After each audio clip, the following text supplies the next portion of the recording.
act on and do the things that will allow us to feel safe, that we can make a better, greater Green Bay for all of us.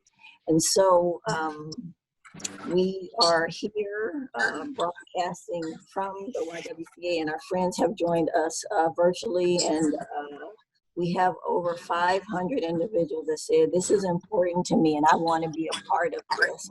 And what we will do is we will extend this conversation.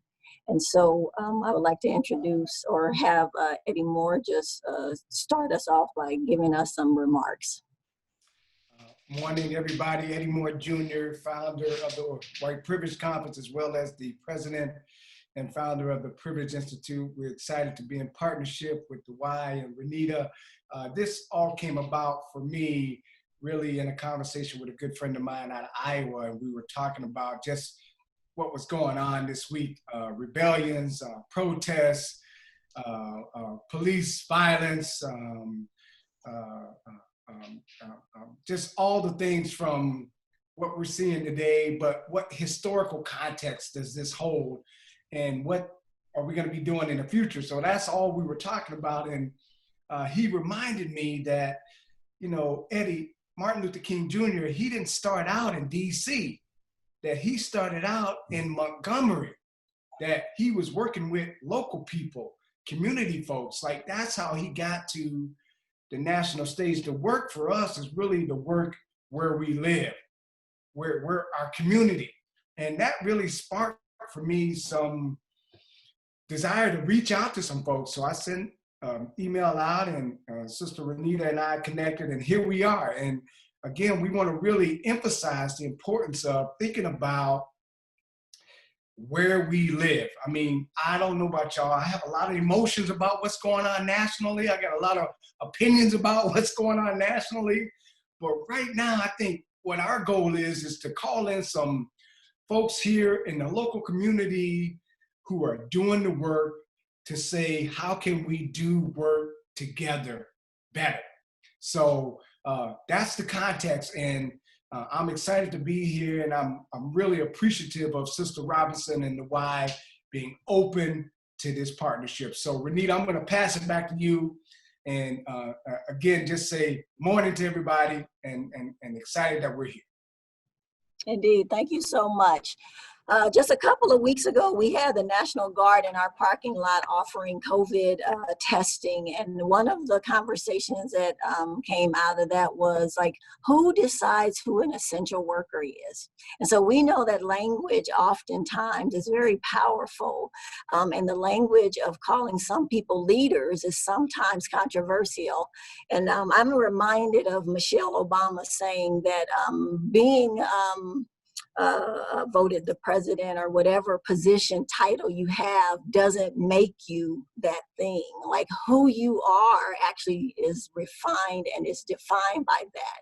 And so when you become the mayor, or you become the chief of police, or you become the CEO, or you become the executive director of an organization, who you are at your core is what comes out. And I am grateful that the people on this call are all leaders in their spheres of influence and have a powerful opportunity to lead with strength and to cry in saying that that we don't agree with the kind of violence that costs people their lives. And so today we know that 60 minutes isn't enough to actually to solve the problems of racism in the United States. And we know that the lives that have been lost won't come back because we have a conversation where people feel like they have been heard or listened to. But what we our intent on doing is making sure that there are spaces created in Green Bay where we can come together as community members, leaders, and people that live in this community, and we can do something that will increase the safety, that will increase our feeling of being our best selves. And so this call is an attempt to start that conversation. We'll give you all some resources for extensions of this conversations, and then we will just work together to make sure that as we move forward, that we are accomplishing the goals that we've set out. And so I would like to start the introductions of our speakers with inviting Mayor Genrich to be our first speaker with his remarks. Well, thanks so much, Renita, for the introduction. Thanks to Dr. Moore for bringing us together. Obviously, very difficult circumstances under which we're gathering, but it's a real honor for me to participate in the conversation. And priority for me is listening, of course, but you know, just wanted to offer my perspective briefly, and then pass it off and listen and learn from the experiences of the other panelists and those who are gathering with us online. So, you know, this morning I was standing on my back porch, drinking some coffee, trying to get my brain working again after a late city council meeting last night, and had one of those, you know, mini epiphanies where you're just struck by the miraculousness of our existence. And every day is a miracle, but you know, when it's a blue sky and the birds are chirping, you feel that even more strongly. And then, of course, was also thinking about how that's something that George Floyd can't experience anymore. That miraculousness of life that he can't experience, the miraculousness of his life that his friends and family can't experience any longer. And it's something that we should all mourn, not just those who are impacted by him, friends and family of his, but I think it's something that we all need to feel really pretty deeply, and it should motivate us to act as well, and to Dr. Moore's point, to act in our community, in the community in which we live. So I think it's really important for us, especially when violence is taken in our name, when police action is taken, that we all take ownership of that. So, you know, the people of Minneapolis are taking ownership of the murder of George Floyd. And I think it's important for us to contemplate how police action is taken in this community, how we respond to like community members who live here in Green Bay, Wisconsin.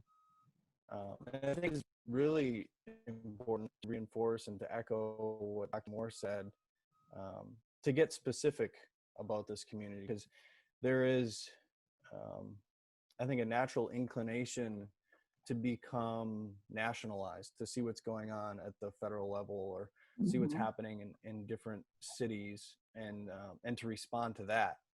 And that's a natural response. But I think if we're interested in improving this community and empowering everyone who lives here, and making sure that every single person has a voice and is valued, we really need to get into the weeds and get into the details, and get a better understanding of what this community wants to see from me as a community leader, from us generally as a city.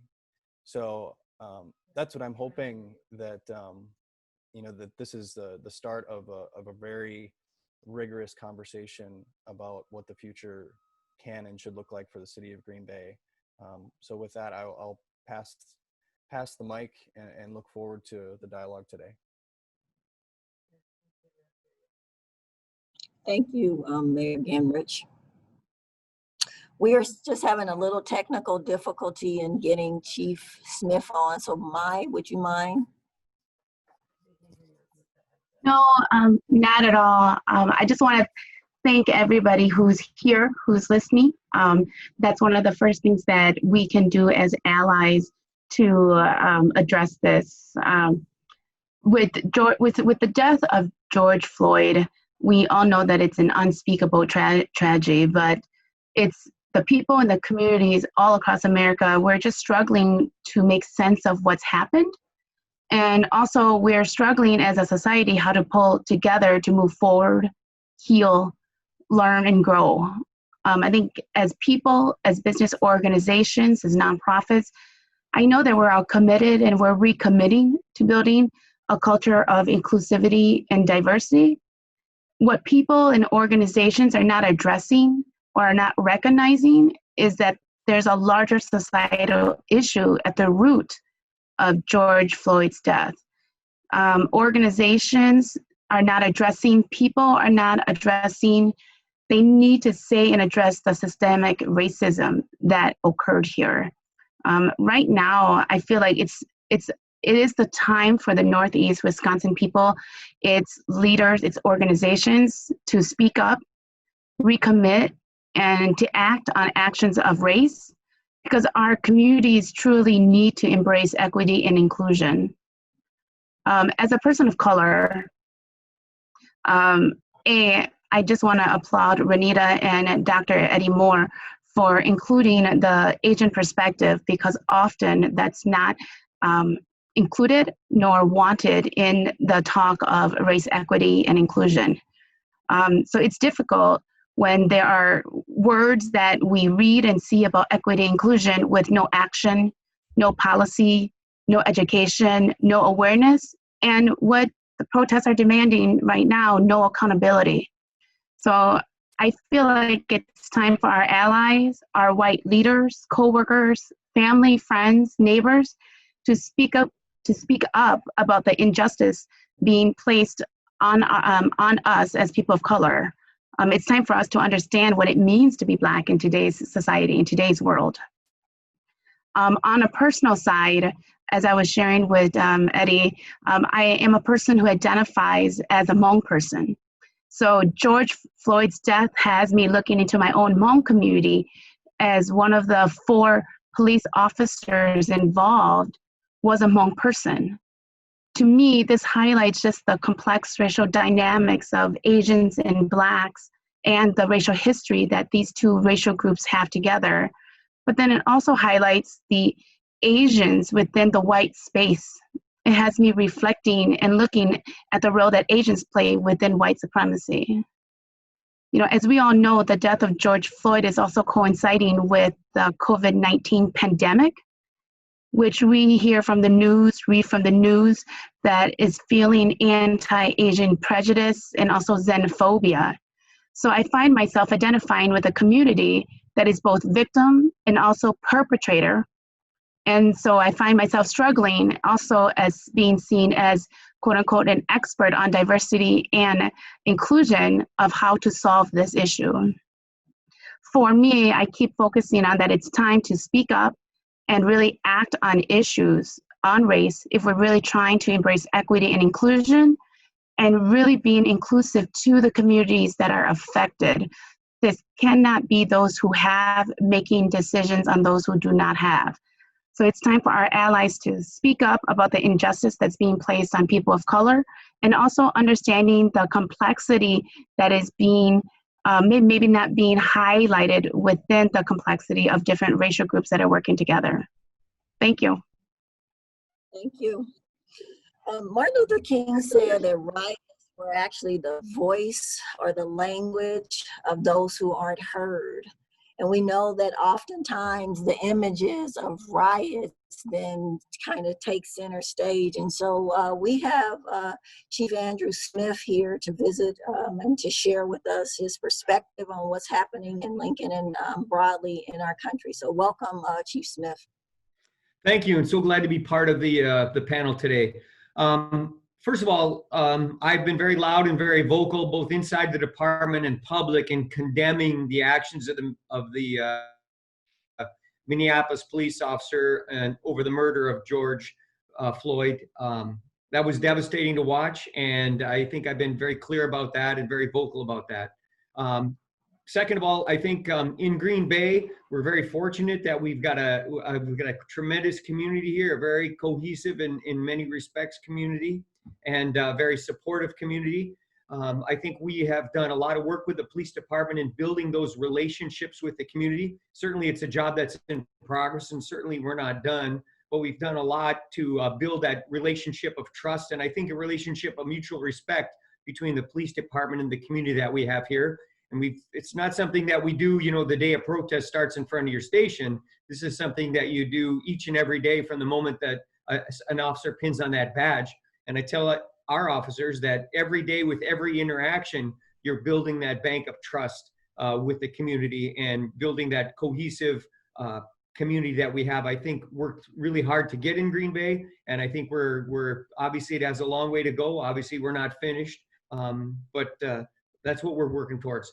I finally, we've done a bunch of stuff here in trying to recruit people so that the department looks like the city of Green Bay. This is a wildly changing community. 51% of the kids in our schools are minority kids.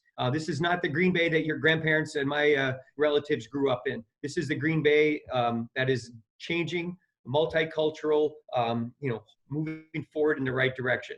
So I could talk all day about the training we're giving our officers, and over the past few years, the training that we've given our officers on diversity, on implicit bias, on human dignity, and ensuring that our officers recognize the human dignity of everybody, which I think was sorely lacking in that interaction between the police and Mr. Floyd in Minneapolis, and constitutional policing. And I think the cornerstone of our department is hiring the right people, making sure we hire people that are free from bias and free from violent tendencies, training them properly, and then finally holding them accountable. And that's on me as the chief of police. And I think if you've been paying attention to the police department here in the past 4 or 5 years, you'll see that this is a department that holds our officers accountable, to include me, for the actions that we do while we're here at work. So I'm looking forward to listening to more people. I've been listening at the protests. I've been attending them, marching with them at times, and listening to what people have to say. I understand there's a lot of anger. I understand there's generations of frustration. And I'm hoping that this is helping us move forward on the right track as a city, certainly as a police department, but as a community of people working together to make Green Bay a better and safer place. Because let's face it, we all want the same thing. We want a good place to live. We want to be safe in our homes, and we want our kids to have opportunities to thrive in their future. So I'll stop there. Thank you. Thank you so much, Chief Smith. And whether we like to admit it or not, we are all connected. And what hurts one of us hurts all of us. And as we endeavor to do better, then we have to make sure that the voices of all members of our community are heard. We have to make sure that we are not ignoring the things that keep us up at night. And so with that in mind, we are having Robin Tinnon from We All Rise African American Resource Center join and give us some remarks. Hello, can you guys hear me? Yeah. So I feel like the George Floyd's death and everything that happened since is something that we all have to recognize as something that is like everyday life for Black and brown people. Even in communities where we talk a lot about like community policing. Right now, I'm really trying to grapple with how a lot of community members feel like the way that Green Bay has responded is about silence and money and control, instead of facing what has happened in our own city already in the death of Jonathan Tubby, as well as just having Green Bay and not like other parties that we've called in, like the Sheriff's Department. That is something that we all also have to recognize too, because a lot of times they've been called and they get to make decisions. And I don't know that the community is fully aware of how those different entities like work together or collaborate. We also have this issue of extending our curfew and having all the police presence out and very separate from community every day. So I recognize that Chief Smith walked in the crowd, but also there seems like a lot of separation from community members right now.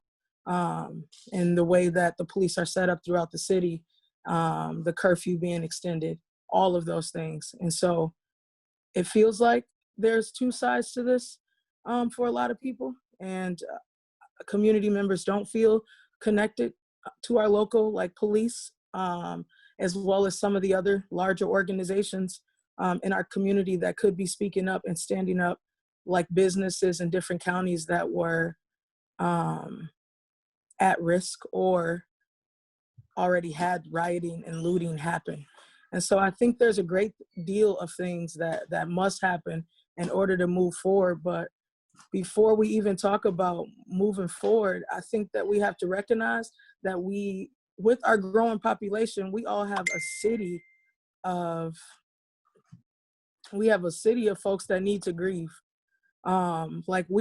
After the pandemic and after Black people were told how they were disproportionately affected by COVID, and after we've seen as a community pulling together to get folks out of homelessness and struggling and all the different inequities that happened during this pandemic, then we watch another one of our brothers be murdered with a knee on his neck.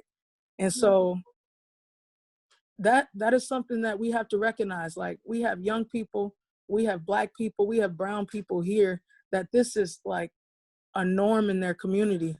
And this is an uprising for a lot of people, what's going on around the world. It's not just a riot. It's not just looting. It's an uprising. And so even before we talk about how do we move forward, how do we admit our wrongs and work through that first? That's first step. How do we admit what has happened to entire group of people? How do we admit that this is a norm in society? And then how do we give our young people and the folks that are really affected by this every single day an avenue to grieve? And how do we support them in that? Because I think that if we jump and say, how do we move forward? How do we stop all this? It really does feel like this community is silencing the people. It really does feel like this is about money. It really does feel like betrayal for a lot of people. And so before we even jump there, we have to admit that we put in a curfew right away, and we're extended it till Monday, even for community members that are not protesting. It feels like a lot of betrayal right now from the local leaders and all those folks that have put out statements to respond, but are not actually connecting with the people, but are not actually reaching out and saying, what do you need to first grieve? And so I can't even jump to where folks are talking about how do we move forward, because we haven't allowed our community to grieve. And I think that we have to start there. Yeah. Thank you so much for that, Robin. I think that it's interesting that people agree that grief is usually unpleasant, but then when we are in the process of grieving, people really want to short circuit it because it's so uncomfortable. And what I know about grief is that there is wailing, there is screaming, howling, sometimes they're slamming things down, that kind of thing, because there's all this energy around grief that people don't know exactly what to do with, and it looks different in different communities. And so I sure appreciate you saying, look, we need to grieve. And so I think that a call like this gives us permission to start talking about, okay, what will that look like to honor all of the people in Green Bay? And how do we accommodate the variables and the various ways of grieving? So I appreciate that. Thank you. Dr. Moore? Yeah, I think, Robin, the thing I appreciate and want to acknowledge is I don't even know how to go. I'm a grown man, and I'm still, the way I've been describing what's going on inside is a mystery to me, but I feel like it's something. And I think trying to really find a space to be able to scream, cry, yell is really calling on my heart right now. So I appreciate you raising that. And I'm a grown man. I can't imagine being 16 or 12. I've been asking about what is the impact of a 9-minute death on a 12-year-old. Mm-hmm. I mean, I appreciate what you've raised, and I don't like what you've raised because it's just so painfully it's a duality that I'm grappling with. And I just want to close by saying to everybody here that we have to acknowledge, because I'm one of the people, as Robin was talking, when I think about the popo, I never think Brown County and Green Bay, right? I just think the police, right? So I do think it's important for us to be acknowledging how we can be broader and comprehensive than some of the other folks.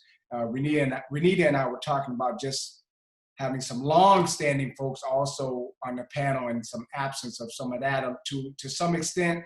But I think our idea is not, this is one special and it's over, 60 minutes, but trying to create a series of conversations and we need to, I think, hopefully continue to have the folks on the panel involved as well as some of the folks watching.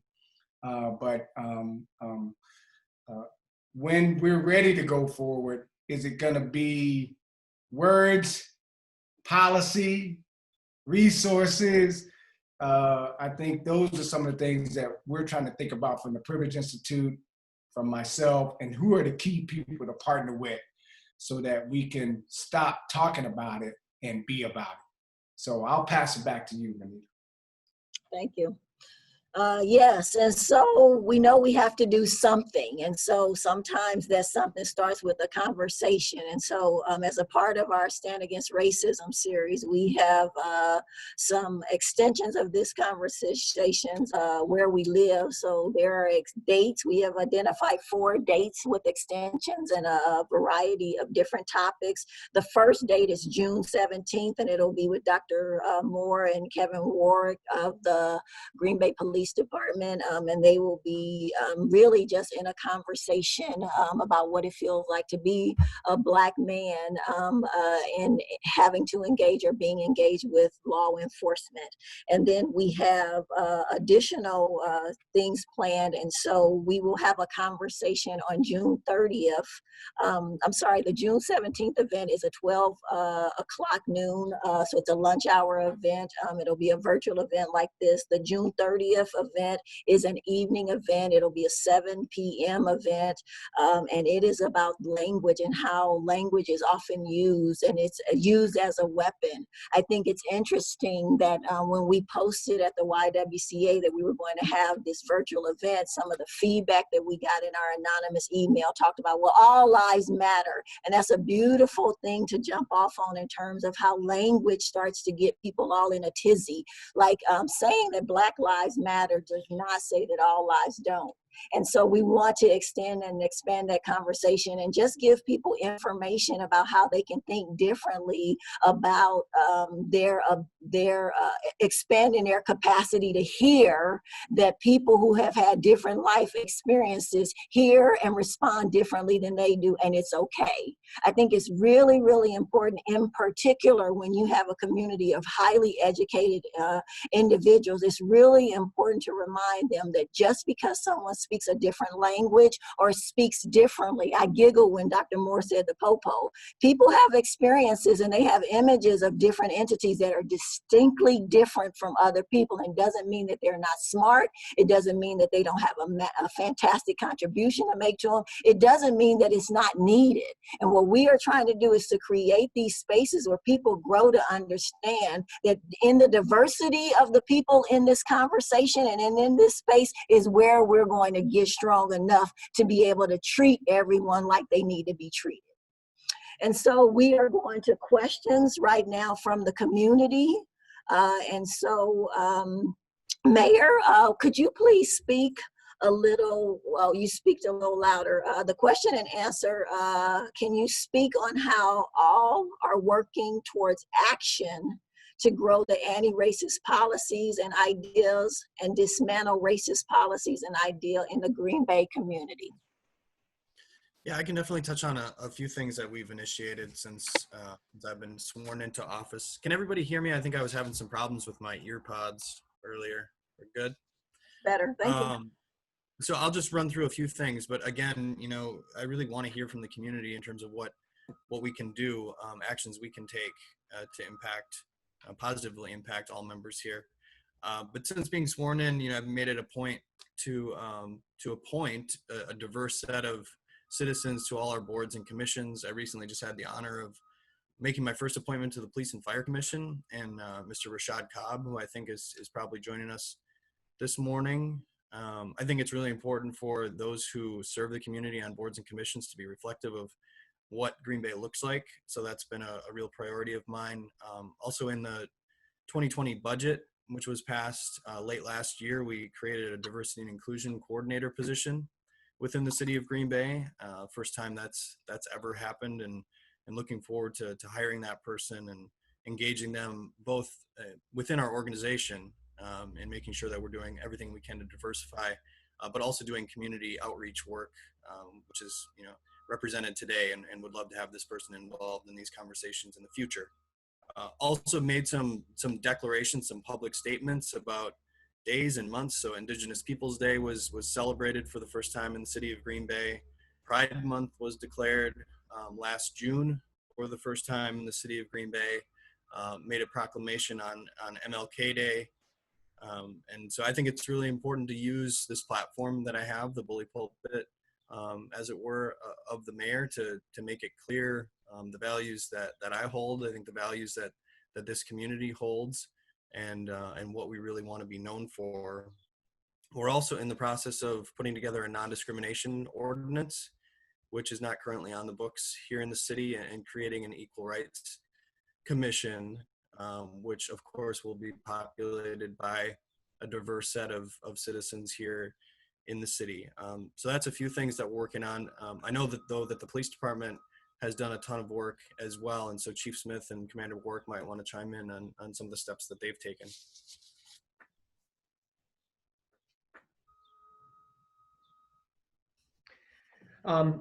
Certainly, I think we've made a lot of efforts over the past years to really connect with the community. We have met with the different sections of our community. We have a community awareness meeting that we've been having monthly. Obviously, we had to quit doing that during the COVID, but we weren't able to do it for a number of months. But we meet monthly, where people from all over the place, different religions, different ethnicities, LGBTQ folks all get together and talk about concerns that they have about our community. And sometimes it's just a few of us, because nobody has anything that they want to bring up. And sometimes it's a room full, and there's passion, and there's anger, and there's a really good discussion. And I think it's great. One of the things that I touched on when I spoke with Dr. Moore at the Martin Luther King celebration at the NWTC was that the police departments and police across this country have found themselves at times on the wrong side of justice, and on the wrong side of doing the right thing. And we can think back to segregation, we can think back to Jim Crow, we can think back to the civil rights era in the 60s. And that's in a lot of people's memories right now. That's still in a lot of people's memories. They know their parents, and they know their grandparents, and some people themselves had to suffer through that. But just as the police department was on the wrong side of right, we were in the wrong so much in the past, and so much of our history that we have a right to be proud of is parts that we're not proud of.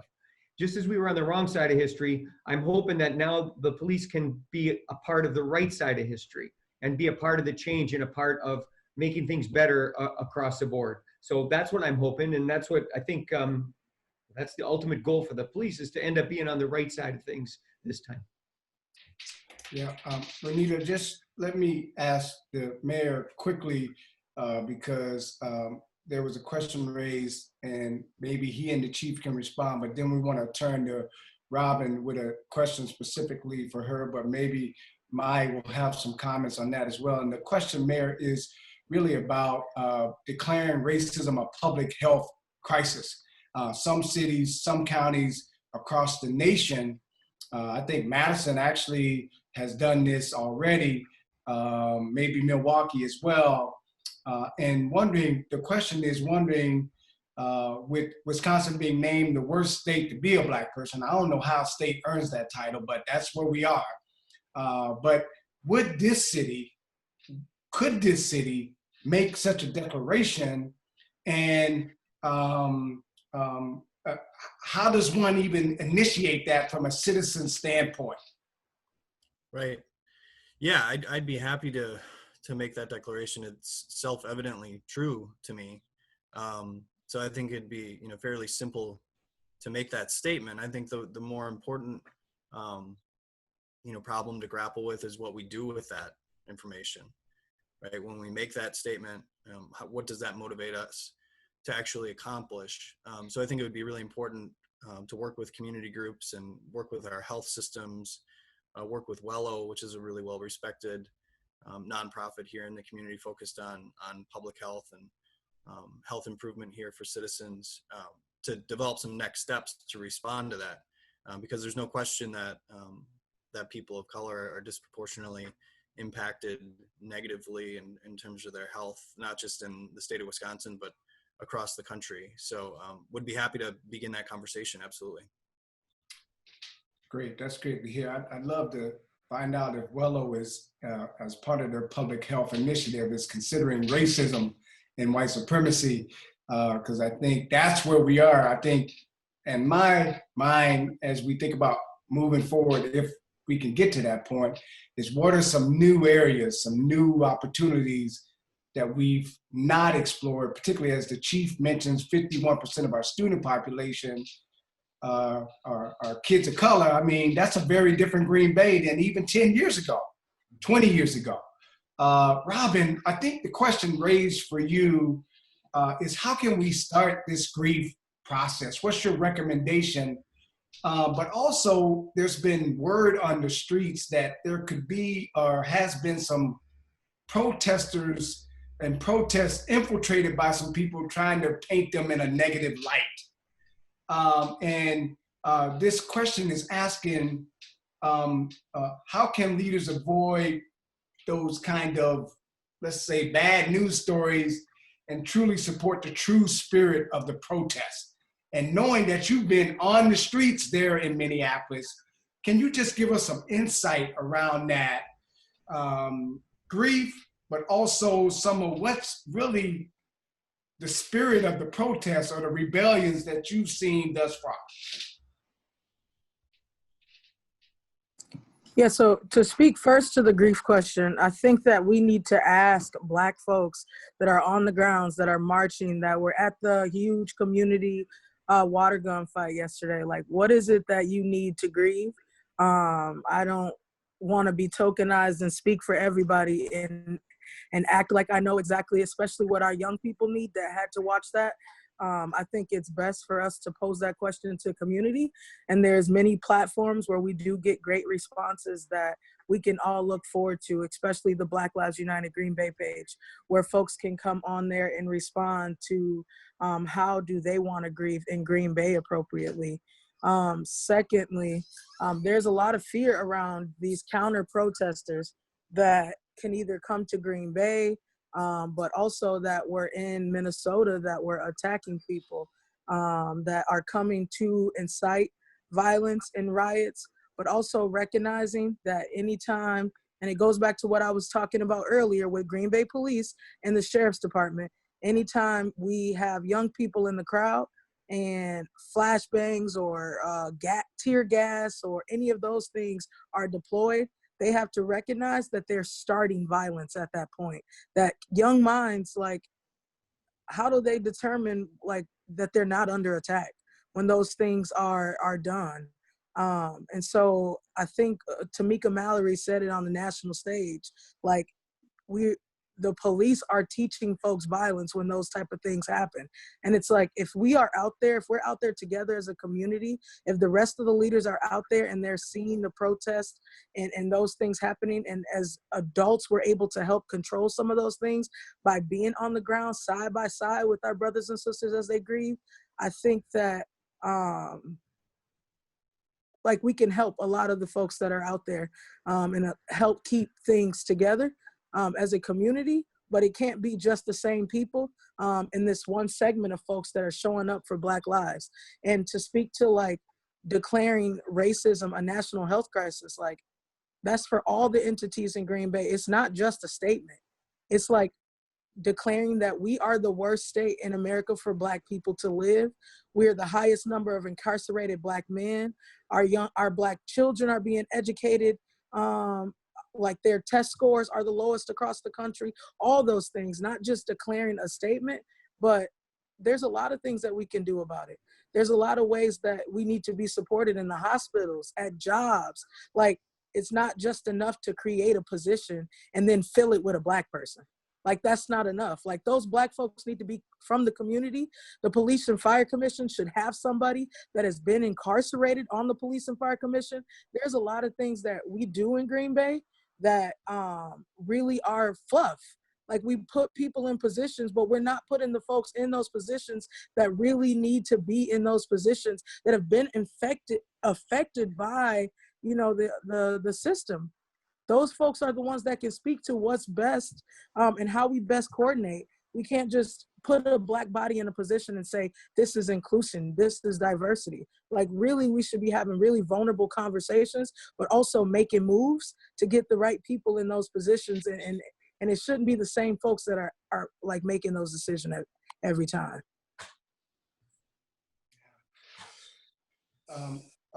Renita, I'll pass it back to you, but I wanted to ask Mai to get her involved in this conversation to see what she's reflecting on as she's heard from some of the panelists responding to some of the questions. But also, you had mentioned white supremacy earlier, and sometimes that subject matter can be a bit daunting for folks. So just wanted to just have you speak a little bit to that in this term of allyship, and really where you think we are in reference to allies and cooperation and collaboration as we talk about, and Renita mentioned earlier, diverse groups of people really coming together to see what we can do where we live. Yeah, so Eddie, thank you. In regards to me saying white supremacy, it's because that's what it is. You know, I don't want to walk around it. I don't want to tiptoe around it. You know, we don't say the death of, we say the murder of George Floyd. You know, I think just addressing the truth on that really already makes an authentic conversation. So as somebody who works in diversity and inclusion, we have to be authentic in our language, because we have to realize that how we may be seen within the public and what we're doing does have that ripple effect. I've been reading the questions, and there's been a lot of people asking, what can I do? Or I've been affected, what can I do? You know, for those who are white allies, you know, one of the first things that I always tell my white allies is, please do not ask a person of color what you can do. That's asking that person another taxing responsibility, as they're also working within their own community and their own network. What you can do as a white ally is hold your white leaders accountable. You know, so this is going to the mayor and asking those questions, you know, finding out that it's just not people of color or the community of color that is asking, wanting, demanding inclusion policies. It's knowing that it's the whole community that is asking for that. You know, I'm talking to the captain. It can't just be people of color talking to Captain Smith saying, this is what we want, this is what we need. It needs to be our white allies holding him accountable, holding his staff accountable, you know, showing that it's a community of all people who want this. You know, Captain Smith talked about that 51% of our public school now identifies as multicultural and multi-ethnic, which means that we're no longer the minority, we're the majority. And this is a conversation that parents need to have with their kids. We all know that hatred is learned. So this is a conversation where parents need to be demanding of their public schools on what their teachers look like, what their policies look like, and also how students of multi-ethnic backgrounds are treated. The best thing a white ally can do is advocate for a community that's underrepresented, that is not heard, that is silenced, because white people talk to white ears. You know, when it's me talking to white people, often I'm silenced, often I'm tolerated, often I'm heard, but there is no action. We know that it wasn't women who voted for women to have the right to vote. You know, it was men. Every action in history that had to do with equity, that had to do with inclusion, was always allies. It wasn't our enslaved Africans who freed themselves. It was white people who chose to make that decision. You know, so you think about what the action of that is. So it's always the people in power, the people who are privileged to do so, that advocates and fights for those that are underrepresented, those that are silenced. So I think that's the allyship on that, where you can go into the community that's underrepresented and vulnerable. That's a great thing to do, but you really have to look into your own house, your own family, and also hold those who look like you accountable. So within my statement, I talked about how I have to look into my own Hmong community to see what we're doing, to see our anti-Blackness, to see what we're doing within equity and what we're doing to promote inclusion and how we're educating on that. And one of the things I wanted to address with Captain Smith was, these are great hearings, these are great, dialogues, but you also have to remember that there is a language issue. You know, so for those who want to engage, that there's always a language issue. And particularly within the Hmong population, we've only been here for 40 years. So we still bring a lot of trauma from the American war that was in Vietnam. So our perceived of what those in uniform look like is not positive. So there is a fear of reporting what has happened to us, to those who are in uniform. So often a lot of people say, oh, there's not a lot of crime, there's not a lot of stuff going on, but that's often, there's a fear of reporting. Yeah. Chief Smith, I want to give you a chance to respond, but we just got to give a shout out to Brother Warwick. I mean, I don't want him to sit in the background and not give a wave, a hello, what's up? So folks know who he is, give him some presence there. Brother Kevin, how you doing? I'm doing great. You know, it's in part, this is great to be part of this conversation. There's people that are listening in that are great community partners that want to make change, and this is day one. And it's empowering because we got a lot of work to do, and I'm fully committed. Chief Smith's fully committed, and I'll get all the officers to be part of the change as well. Great. Chief Smith, what was your thought? What was your response? You know, one of the things I've struggled with is the diversity on the Green Bay Police Department. You know, we've got a handful of officers that come from minority communities. We've got 4 officers that are African American. We've got 1 officer who's a Hmong officer. We've got a couple immigrant officers who are Hispanic. But I've struggled with that. And when I came from California, Los Angeles, the home of diversity, to Green Bay, I was really surprised. I have no command staff that are female or minorities. And I've been recruiting heavily. The last officer we got as a minority, we got from Jamaica. He's a Jamaican-American guy who was in the military. The one before that, the African-American guy, he was from Chicago.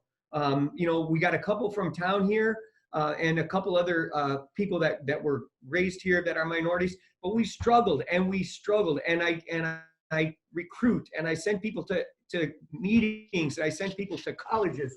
We need minority officers. We need minority kids, young people, 12, 15, 18, to consider the policing as a career. If you want real change, join the police department and change this from the inside. That's my message.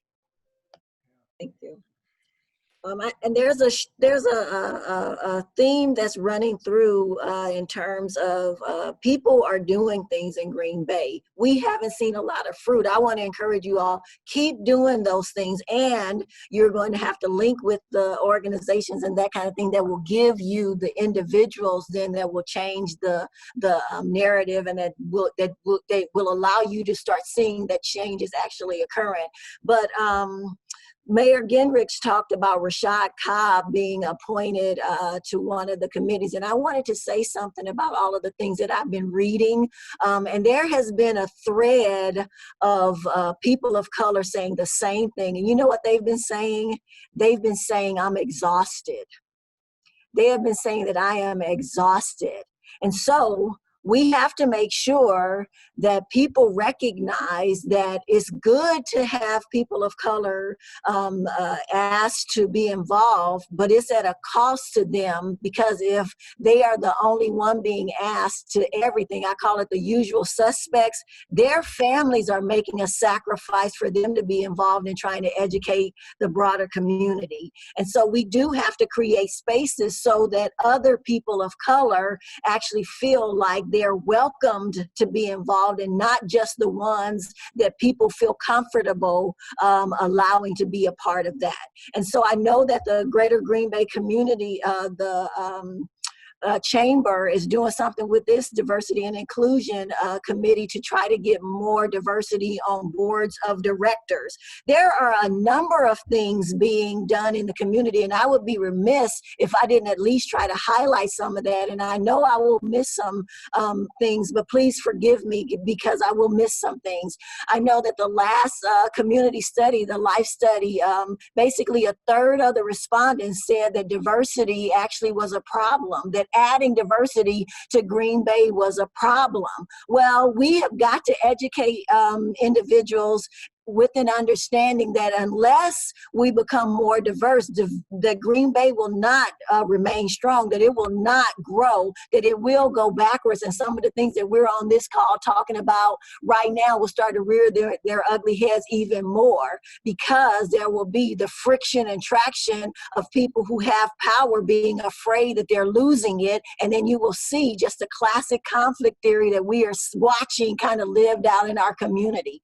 But I want to say that that the Greater Green Bay Community Foundation is attempting with some of its granting to address things like health disparities. Organizations like Wello and the Brown County Health Department, the YWCA, We All Rise. Like, we're in conversations and we're saying, okay, give us money to get people in places to do the work that then is going to allow Black, brown, yellow, red people to feel safe enough then to say, I want to be a firefighter.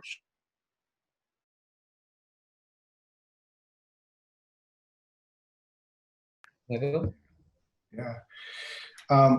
Renita, I think we're close to our time, but I thought maybe everyone could give a minute or so closing statement. I want to honor, though, that you were in the continuing to finish your statement and wanted to pass it on to you to see if you wanted to finish that up before we give everybody a chance to say goodbye.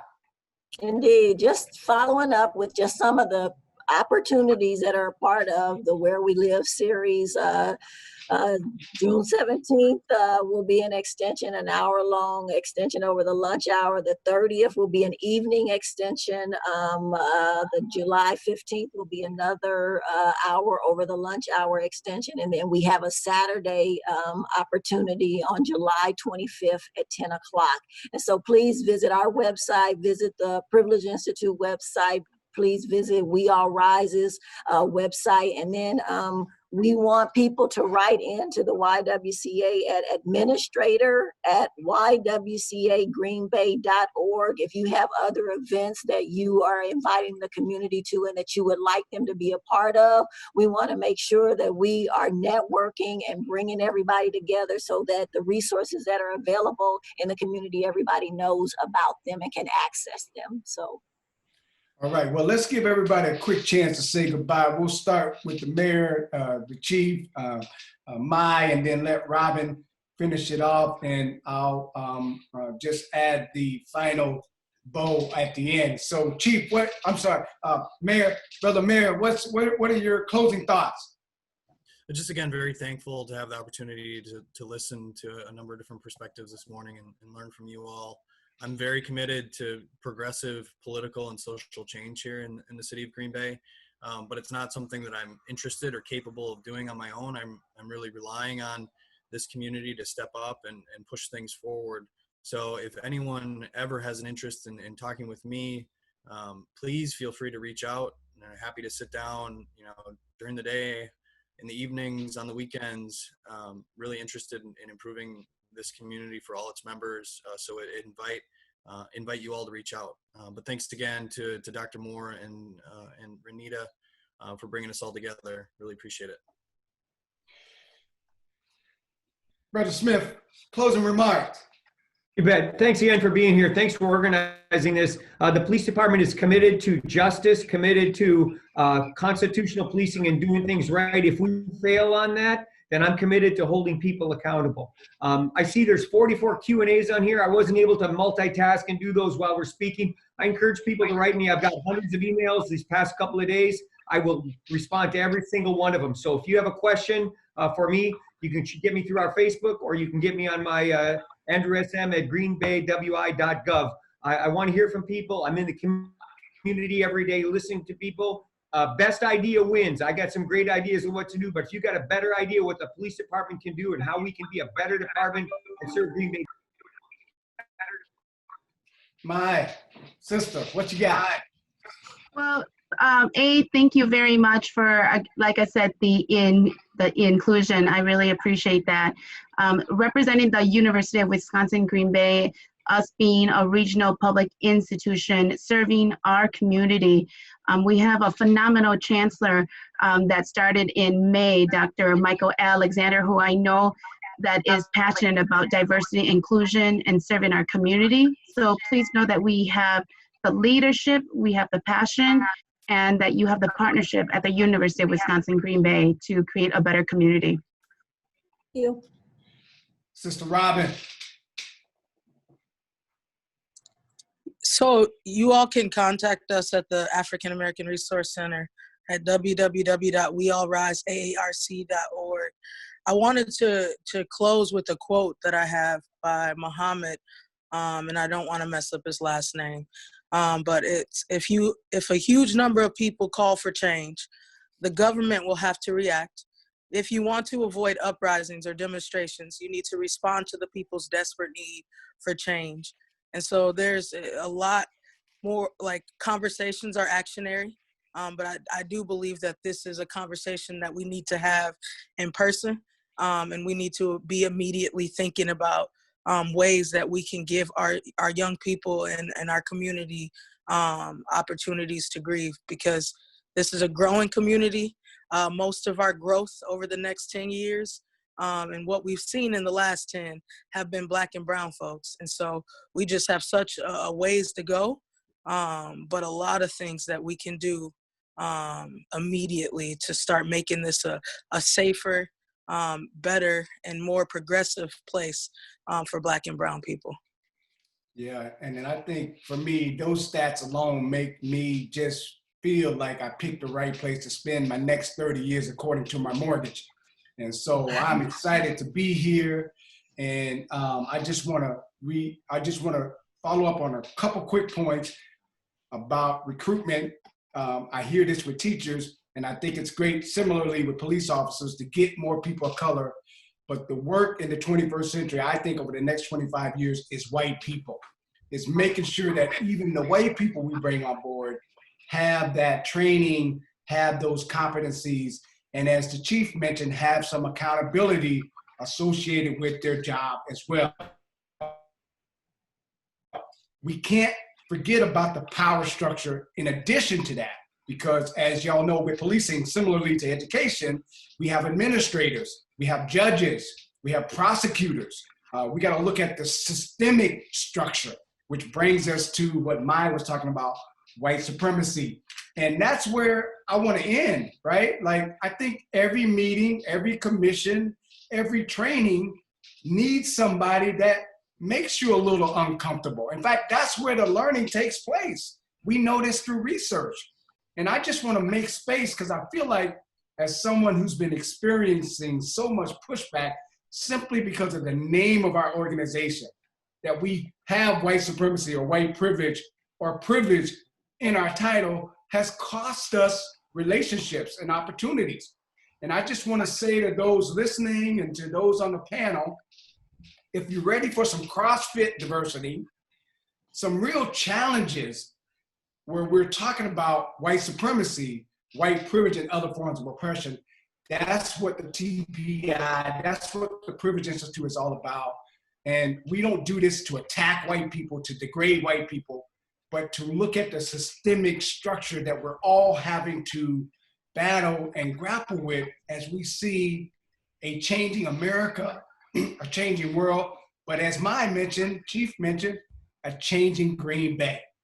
And Right. so I'm gonna pass it back to my sister to just say goodbye, because she said hello in the beginning, and appreciate everybody, panel and listeners. Renita, I'll give it to you to say the official goodbye. Thank you. I appreciate that. Thank you all so much for your time. Thank you so much for your intention. We want to see you often, and appreciate being given the opportunity to kind of pull everybody together. So thank you for your work. We will land on both weak feet and be a better Green Bay. So have a great day today. Make sure that you visit one of the websites we've talked about today and do something. So thank you and have a great day, Green Bay, and beyond. All right. Thank you all so much.